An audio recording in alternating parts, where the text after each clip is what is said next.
Well, first of all, thank you so much for having me. Where's Tim? Thank you, Tim, for inviting me. I'm really pleased to be here. I'll start right away because I have a bit of a long presentation. I want to start in 1965.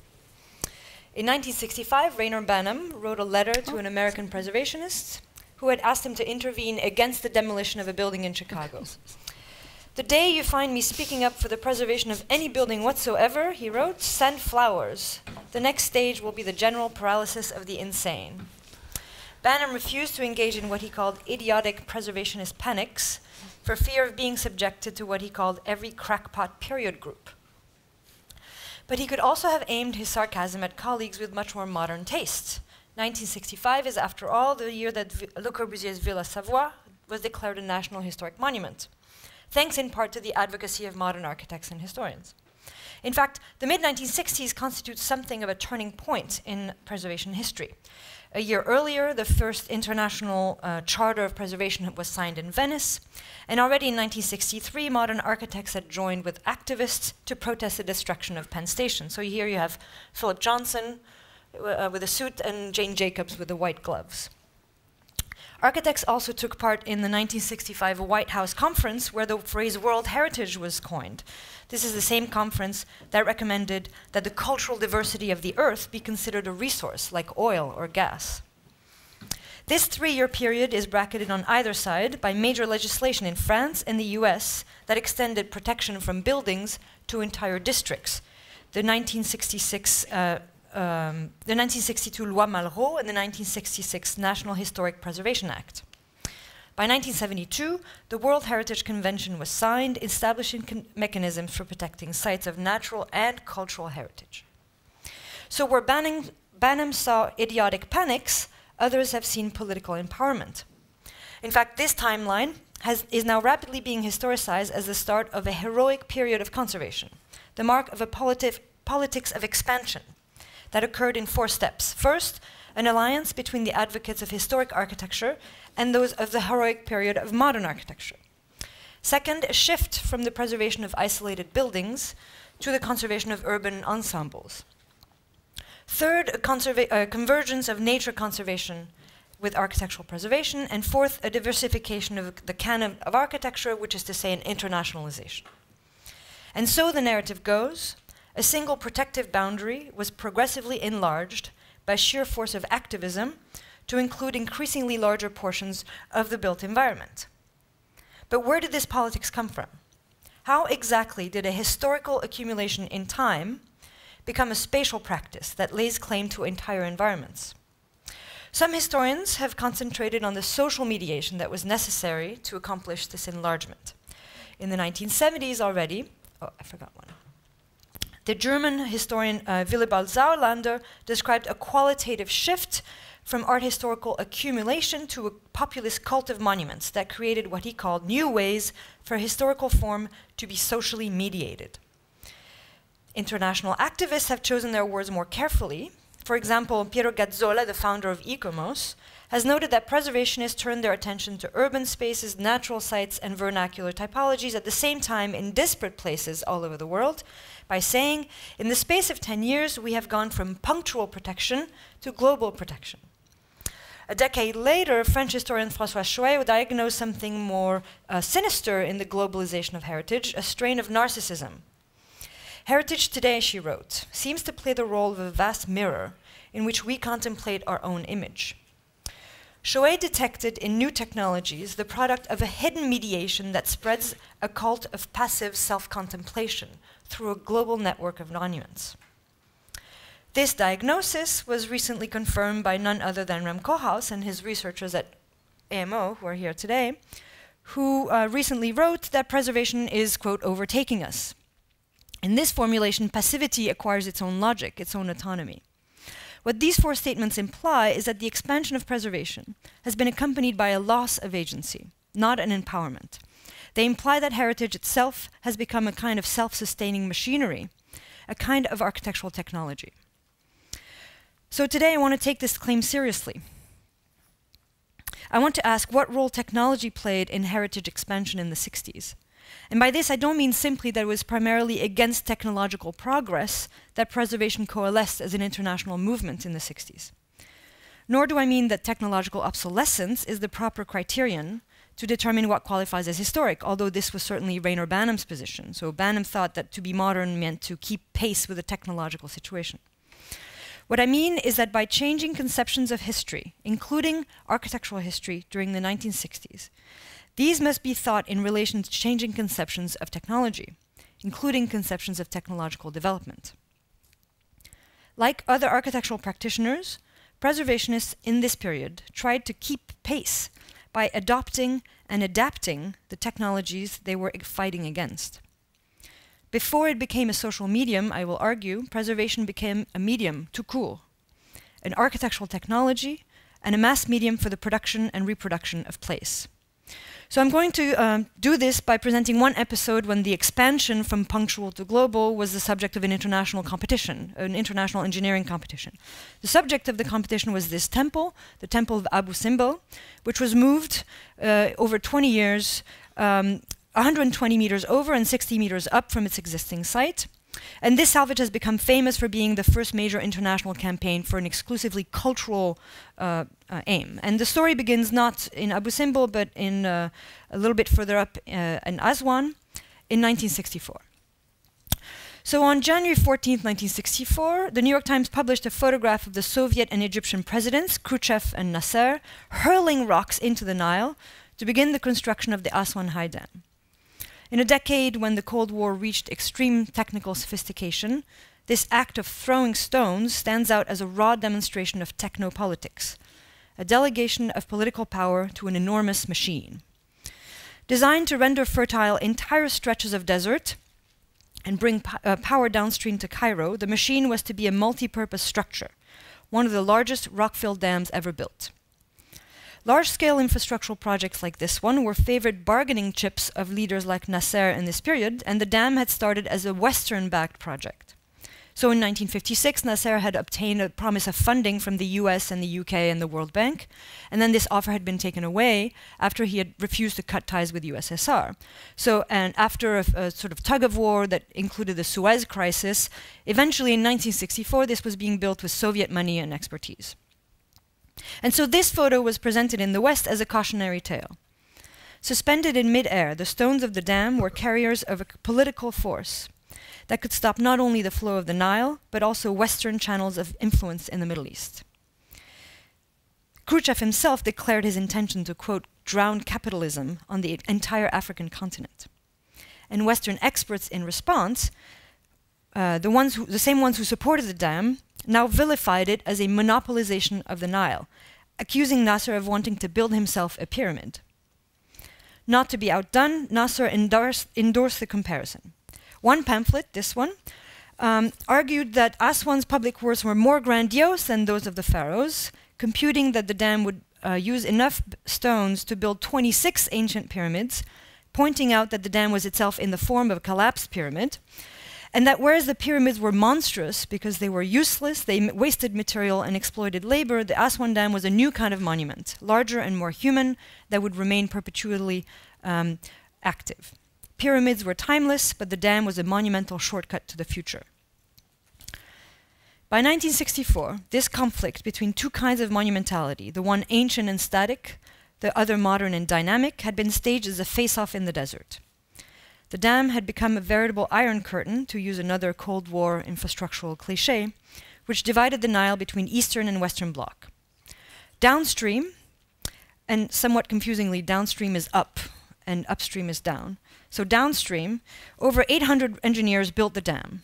Upstream, the entire region of Nubia, soon to be transformed into a gigantic reservoir lake, was crowded with Western archaeologists and engineers who had been brought by UNESCO to salvage monuments and sites before they were flooded by trillion cubic feet of Nile water.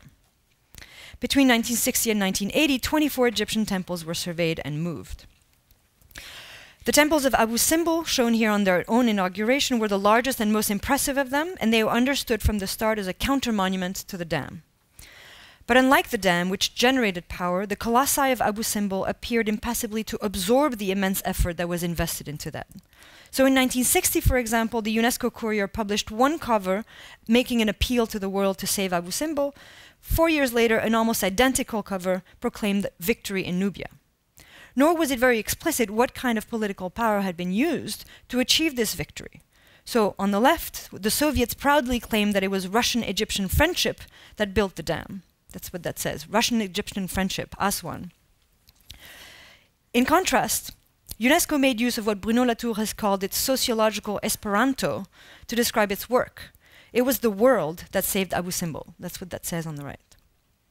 So what does it mean to say that the world saved Abu Simbel? One place to start is the final engineering report for the salvage of the temples. Here, credit for the work is distributed on a sliding scale of humanity. From the Egyptian people to the archaeologists to UNESCO, each of these collective shorthands represents a network of people whose presence in Nubia had to be negotiated spatially. So I'm just going to show you some diagrams I made in the course of research to keep track of all these actors. The Egyptian people, most of them were 120,000 Nubian villagers who were relocated to distant new towns called New Nubia and New Haifa, separated from the seasonal flooding of the Nile. The archaeologists, this was an entity composed of over 60 archaeological teams which occupied Nubia from 1959 to 1964, transforming it into a laboratory for international cooperation. UNESCO apparently made an appeal to nations and people all over the world. But if you map the number of experts from each nation that actually responded to the appeal, it becomes clear that the Nubian campaign was actually a Western project. UNESCO's role to these nations was to provide the legal and bureaucratic framework for cooperation, dictating the criteria by which the movement of temples was effected. This process began by assigning the priority of the temples, and by the end of 2 decades, it had created what can only be called a massive redesign of the entire desert. This redesign involved relocating some of the temple in new oases, right here, and moving others to Western museums as grants in return for assistance. There is in these maps a spatial logic of concentration and dissemination. In Nubia, where the tourists are few, the temples have been concentrated in 4 oases. In Western Europe and North America, which are frequented by millions of tourists, the temples have been dispersed to 5 major cities. In other words, the concentration of temples produced a consolidation of value. And while Abu Simbel was one of 2 temples salvaged in their own site, its movement has to be seen as part of this consolidation, a passage from the punctual on the left to the global on the right. So for UNESCO, the salvage of Abu Simbel was an opportunity to codify the concept of integrity as a criterion for this kind of movement. The concept of integrity is imported kind of from ecological thinking, and it implies that there's a matrix of relationships between the objects and their sites. And the attraction of the concept of integrity is that it allows one to describe the qualities of objects and actors with the same word. So in terms of monument movement, integrity allows a slippage between ethics and aesthetics. It can designate alternatively the material properties of an object that is being moved and the moral fiber of the person doing the moving. The actual task of salvaging Abu Simbel was never declared to be an international competition, but it unfolded as a succession of schemes, each proposed by national teams, and then assessed sort of in succession and in comparison by UNESCO, and therefore each contributing to constructing this international norm.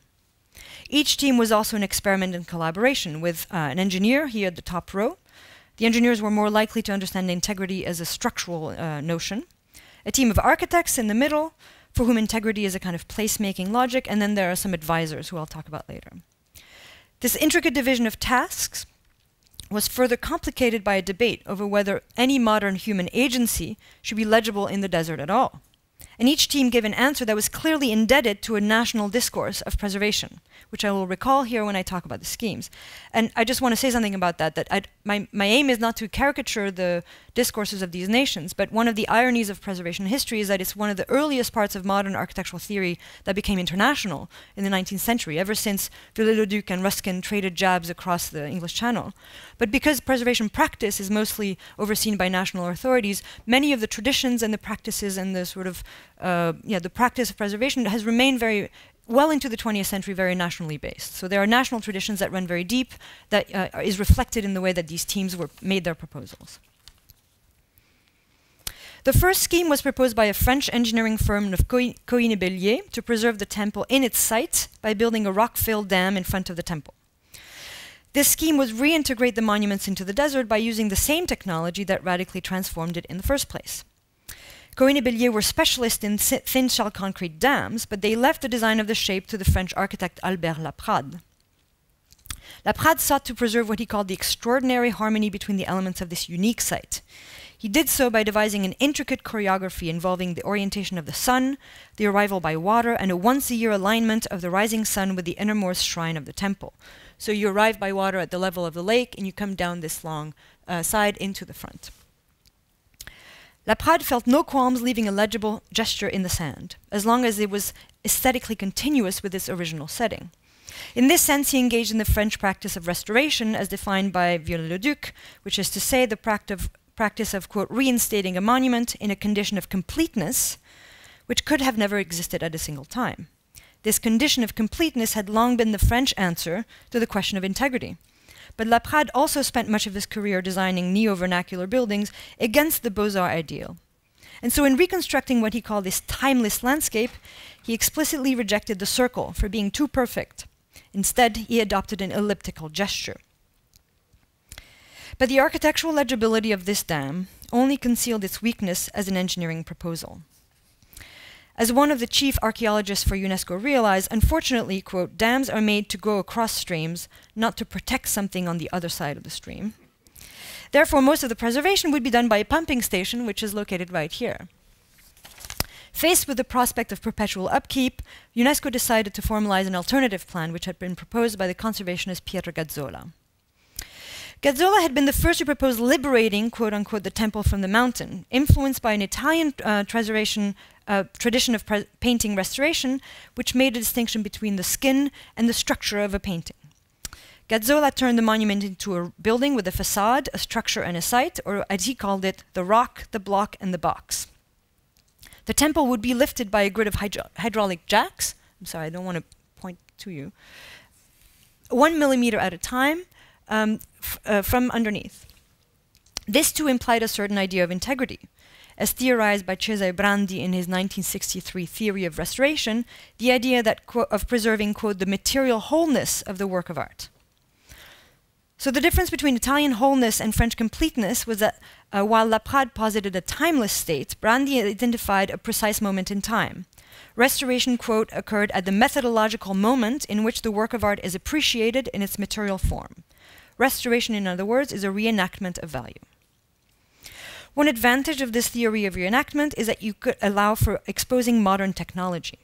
So, the engineer of the scheme, Riccardo Morandi, proposed to reenact the wholeness of Abu Simbel by designing a gigantic concrete box which would be poured around the temples to secure their objecthood during the lifting. The box was designed in collaboration with the mathematician Gustavo Colonetti so that the elasticity of the concrete was continuous with that of the sandstone. So the elegance of this scheme was in its interpretation of integrity as this kind of elastic continuity between old and new materials. It's difficult to overstate the technological heroism that permeates this scheme and the publicity that UNESCO derived from it. Morandi made spectacular sketches of the salvage, and they were circulated worldwide in a fundraising strategy. But these renderings did surprisingly little to dramatize the process of lifting. The hydraulic jacks were barely visible. They were dwarfed by the concrete box, which itself appeared to be a kind of brutalist monument in its own right. Morandi reserved all of his dynamism for one perspective, which didn't even show the temples. Instead, it featured the tunnels dug below the monument, occupied by 2 Nubian children. Undoubtedly, these were drawn to demonstrate the monumental scale of the hydraulic jacks. But as the only humans in the whole scheme, they also served an allegorical purpose of inhabiting the space literally opened by the lifting of the old by the new, as if confidently progressing along a teleological tunnel of stone. Despite, or perhaps because of the utopian resonances of these drawings, the scheme never attracted enough funds. By the end of 1963, as the flooding grew near and fundraising stalled, other nations volunteered their schemes. Of these, the most fantastic was a British proposal to leave the temples underwater. based on the assumption that it was not the water itself that would hurt the temples, but the chemical composition of the Nile. The British team proposed to build a concrete dam not to retain water, but to purify it. So this is the dam. There's water here and purified water there.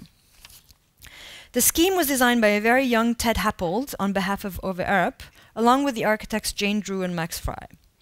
They proposed to condense in a single reinforced concrete membrane the work of maintaining the integrity of the site. In plan, this membrane appeared as a curtain casually folded for stability.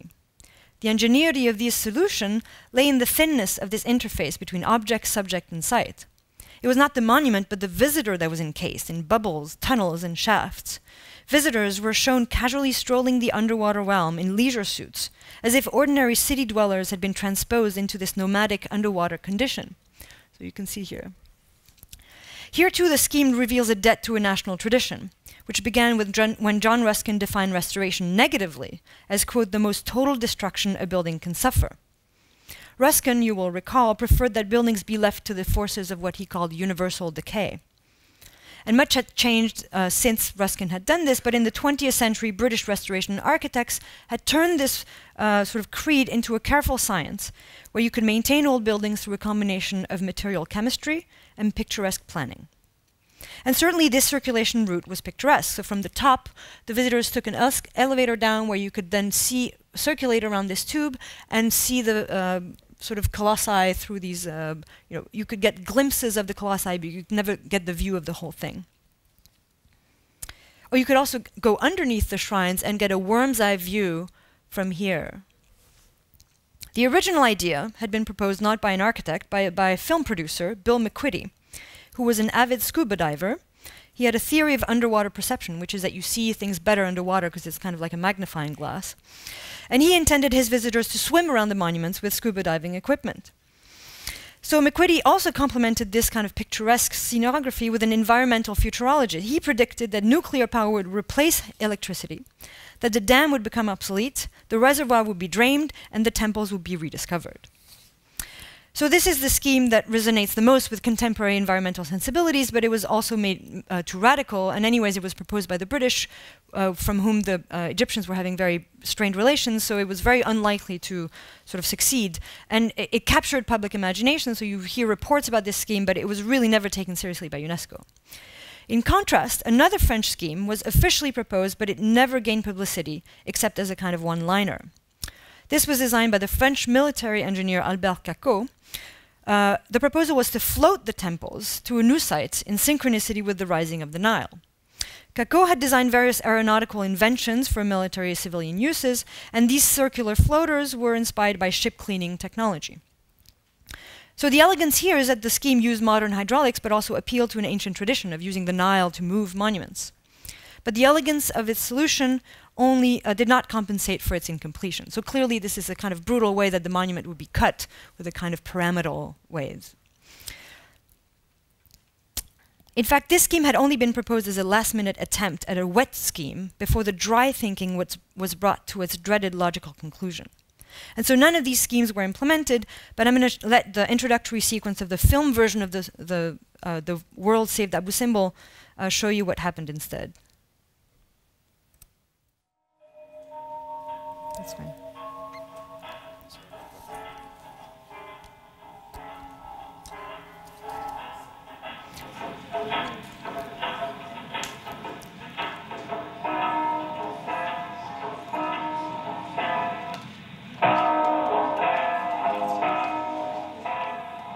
Temples were cut into blocks. 7,047 blocks sawed by hand, numbered, removed to a storage area, and then reconstituted on a hill, 100 meters and over and 60 meters up. This cutting scheme had been proposed by a Swedish engineering firm, VBB. I will not try to pronounce that actual whole word. They were geological consultants to the Egyptian government, and this was agreed in a secret bilateral agreement between the US, Sweden, and Egypt. This scheme was 3 times cheaper than all the other schemes, and it was only adopted by UNESCO under pressure from the US after it became evident that cutting was the only alternative to flooding. In fact, the cutting scheme drew violent protests from UNESCO itself. As late as 1963, the UNESCO Control Committee wrote that, quote, "We are immensely repulsed at the thought of recommending a project that leads to the cutting and fragmenting of these precious monuments in any way possible, even if they can be reconstituted on another site." And yet by 1964, despite the involvement of prominent thinkers in the field, this fragmentation had been approved. And so we should be careful not to equate the failure of the architectural scale of integrity with a failure of integrity altogether. Instead, we should ask what definition of integrity was validated here. And so in the time I have left, I would like to suggest that a theory of integrity lies latent in this Swedish-American scheme, which offers a similar slippage between the behavior of objects and subjects as that of the Aswan Dam. This integrity can be found not in the theoretical pronouncement of conservationists, but rather in the technical apparatus that they were forced to use. This was an apparatus that includes an assemblage of humans and non-humans, ancient materials and modern machines, and so I'm just going to begin with the humans. The Swedish cutting scheme had one advantage of all the others, which was that it required a lot of manual laborers. Manual laborers could be paid with local currency, and local currency is what the US was hoping to spend in Egypt. Let me explain by using a diagram I made of the International Trust Fund for the salvage of Abu Simbel. This showed that quantitatively the US contribution, here the blue arrow, was so large that it determined whether the temples could be saved at all. It was standard American foreign policy that the US should only contribute no more than 30% of the expenses for any international aid project. So once the US had pledged a certain amount, the other countries pledged 60% more, and this made up the total amount that could be spent on the cutting. The US contribution was also qualitatively different than all the other funds in that it was made entirely of Egyptian pounds, not US dollars, which were called counterpart funds. They were derived from the sale of American surplus wheat to Egypt under the Food for Peace program. These funds were held in Egyptian banks, and with mounting tensions with Nasser, they were now accumulating disproportionately in Cairo, and a cultural project like the campaign was an expedient way to spend them. In other words, the salvage of Abu Simbel represents a conversion of food for peace into monuments for peace. The choice of cutting was a direct result of this American foreign policy. Cutting is labor-intensive, Egyptian laborers can be paid in Egyptian pounds, whereas in more experimental technologies, like hydraulic jacks, had to be imported with convertible dollars.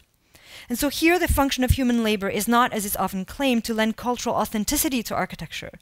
Rather, it was to grant the monument its international value, to act as a technological bridge between two countries at a time when their diplomatic ties were strained. So what was the nature of this technological bridge? The answer I would propose lies in sand as a technology. The film I showed you features an overwhelming display of human labor. But everywhere there's a human hand, there's also a lot of sand. Any cutting is followed by the pouring of sand, any hole is filled with sand, any block is stored on a bed of sand. Sand is ubiquitous, and its role is to mitigate the image of the temples being mutilated.